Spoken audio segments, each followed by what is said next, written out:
Assalamualaikum warahmatullahi wabarakatuh. Nama saya Eka Pramudia dari D3 Keperawatan. Di sini saya akan menjelaskan tentang jenis KB, manfaat KB, kekurangan program KB, dan tujuan KB. Salah satu masalah kependudukan yang cukup besar di Indonesia adalah jumlah kepadatan penduduk yang sangat besar. Hal ini menimbulkan berbagai macam masalah lain. Untuk itu, pemerintah merencanakan program keluarga berencana atau KB, yaitu program pembatasan jumlah anak, yaitu hanya 2 untuk setiap keluarganya.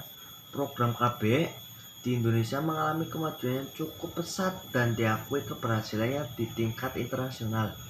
Hal ini terlihat dari angka kesertaan ber-KB meningkat dari 26% pada tahun 1980 menjadi 50% pada tahun 1991 dan terakhir menjadi 57% pada tahun 1997. Program KB nasional telah berjalan selama kurun waktu 4 pelita dengan hasil yang cukup mengembirakan secara otomatis atau secara normatif maupun demografis berdasarkan hasil-hasil survei prevalensi di Indonesia atau SPI tahun 1987.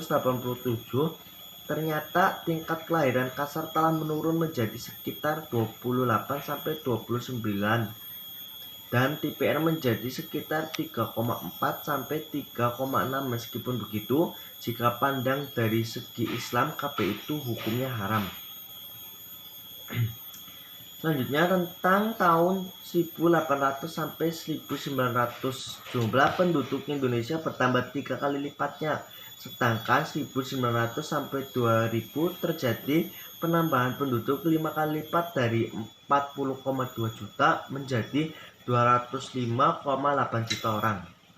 Selama rentang 1900 sampai 2000, program keluarga berencana atau KB berhasil mencegah kelahiran 80 juta orang. Tanpa program KB, jumlah penduduk hingga tahun 2000 terprediksi 285 juta orang.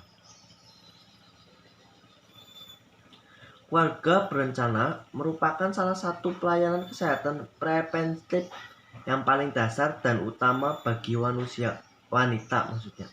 Meskipun tidak selalu diakui demikian, peningkatan dan perluasan pelayanan keluarga berencana merupakan salah satu usaha untuk menurunkan angka kesakitan dan kematian ibu yang sedemikian tinggi akibat kehamilan yang dialami oleh wanita.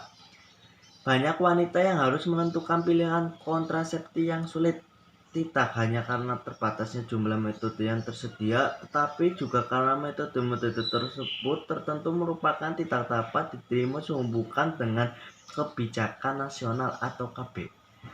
Kesehatan individual dan seksualitas manusia atau biaya untuk memperoleh kontrasepsi sangat-sangat susah. Oke, selanjutnya tujuan keluarga berencana.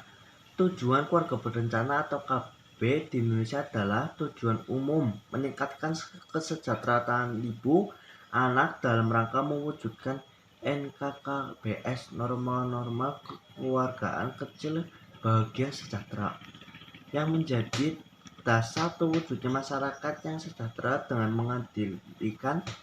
mengendalikan kelahiran sekaligus menjamin terkendalinya pertambahan penduduk. Tujuan khusus: 1. Meningkatkan jumlah penduduk untuk menggunakan alat kontrasepsi. 2. Menurunkan jumlah angka kelahiran bayi. 3. Meningkatkan kesehatan keluarga berencana dengan cara penjarangan kelahiran. Yang keduanya, penggunaan kontrasepsi menurut umur. Yang satu, umur ibu kurang dari 20 tahun menggunakan prioritas kontrasepsi pil oral. Yang kedua, menggunakan kondom kurang menguntungkan karena pasangan muda berfrekuensi bersenggama tinggi sehingga akan menjadi kegagalan tinggi. Bagi yang belum mempunyai anak atau AKTR, kurang teranjurkan umur di bawah 20 tahun sebaiknya tidak mempunyai anak dulu. Selanjutnya adalah manfaat program keluarga berencana atau KB. Program keluarga berencana mempunyai banyak keuntungan. Salah satunya adalah dengan mengonsumsi pil kontrasepsi dapat mencegah terjadinya kanker uterus dan ovarium. Bahkan dengan perencanaan kehamilan yang aman, sehat, dan diinginkan merupakan salah satu faktor penting untuk upaya menurunkan angka kematian maternal. Hal ini berarti program tersebut dapat memberikan keuntungan ekonomi dan kesehatan. Pengaturan kelahiran memiliki benefit keuntungan kesehatan yang nyata. Salah satu contoh pil kontrasepsi dapat mencegah terjadinya kanker uterus dan ovarium. Penggunaan kondom dapat mencegah penularan penyakit penular seksual seperti HIV. Meskipun menggunakan alat atau obat kontrasepsi mempunyai efek samping dan risiko yang kadang-kadang merugikan kesehatan, namun demikian benefit menggunakan alat obat kontrasepsi tersebut akan lebih besar dibanding tidak menggunakan kontrasepsi yang memiliki risiko kesakitan dan kematian material. Dan selanjutnya adalah kekurangan program KB. Program KB ini dirasa dianggap kurang memadai karena tidak semua posyandu di pedesaan dibekali dengan infrastruktur dan keahlian pemeriksaan KB. Ditambah lagi dengan kurangnya presentasi tentang pengaduan KB di daerah pedesaan sehingga kebanyakan masyarakat Indonesia yang berdomisili di pedesaan masih kurang pengetahuan tentang program KB dan manfaatnya. Mereka masih beranggapan bahwa banyak anak banyak rezeki, padahal zamannya semakin maju dan harus diimbangi dengan pemikirannya maju pula. Demikian penjelasan dari saya. Bila ada salah maupun salah perkataan maupun salah dalam penjelasannya mohon dimaafkan. Billahi taufiq wal hidayah. Wassalamualaikum warahmatullahi wabarakatuh.